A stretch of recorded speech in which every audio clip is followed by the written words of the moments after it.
Hi friends, YouTube ಚಾನಲ್ಗೆ ಸ್ವಾಗತ. ಗೃಹಲಕ್ಷ್ಮಿ ಯೋಜನೆ ಹಣ ಹೆಚ್ಚಳಕ್ಕೆ ಚಿಂತನೆ, ಬಜೆಟ್ನಲ್ಲಿ ಘೋಷಣೆ ಸಾಧ್ಯತೆ, ಮಹಿಳೆಯರಿಗೆ ದೊಡ್ಡ ಮಟ್ಟದ ಬೆಂಬಲ.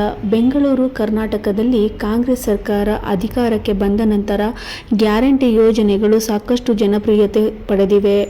ಈ ಯೋಜನೆಗಳ ಸದುಪಯೋಗ ಪಡೆಯುತ್ತಿರುವವರು ದೊಡ್ಡ ಸಂಖ್ಯೆಯಲ್ಲಿದ್ದಾರೆ. ಗೃಹಲಕ್ಷ್ಮಿ ಯೋಜನೆಯು ಕೂಡ ಇದಕ್ಕೆ ಹೊರತಾಗಿಲ್ಲ. ಈಗಲೂ ರಾಜ್ಯದ ಲಕ್ಷಾಂತರ ಮಹಿಳೆಯರು ಈ ಯೋಜನೆಯಡಿ 2,000 ಹಣವನ್ನು ಪಡೆಯುತ್ತಿದ್ದಾರೆ. ಆದರೆ ಈ ಮೊತ್ತವನ್ನು 3,000ಕ್ಕೆ ಹೆಚ್ಚಿಸುವ ಕುರಿತು ಚಿಂತನೆ ನಡೆಯುತ್ತಿದೆ ಎಂಬ ಮಾಹಿತಿ ಲಭ್ಯವಾಗಿದೆ. ನಿರೀಕ್ಷೆಯಲ್ಲಿ ಹಿನ್ನೆಲೆ ಮುಖ್ಯಮಂತ್ರಿ ಸಿದ್ದರಾಮಯ್ಯ ಅವರು ಶೀಘ್ರದಲ್ಲೇ ಮಂಡಿಸಿರುವ 2025ರಿಂದ 2026ನೇ ಸಾಲಿನ ರಾಜ್ಯ ಬಜೆಟ್ನಲ್ಲಿ ಈ ಬಗ್ಗೆ ದೊಡ್ಡ ಘೋಷಣೆ ಮಾಡುವ ಸಾಧ್ಯತೆ ಇದೆ.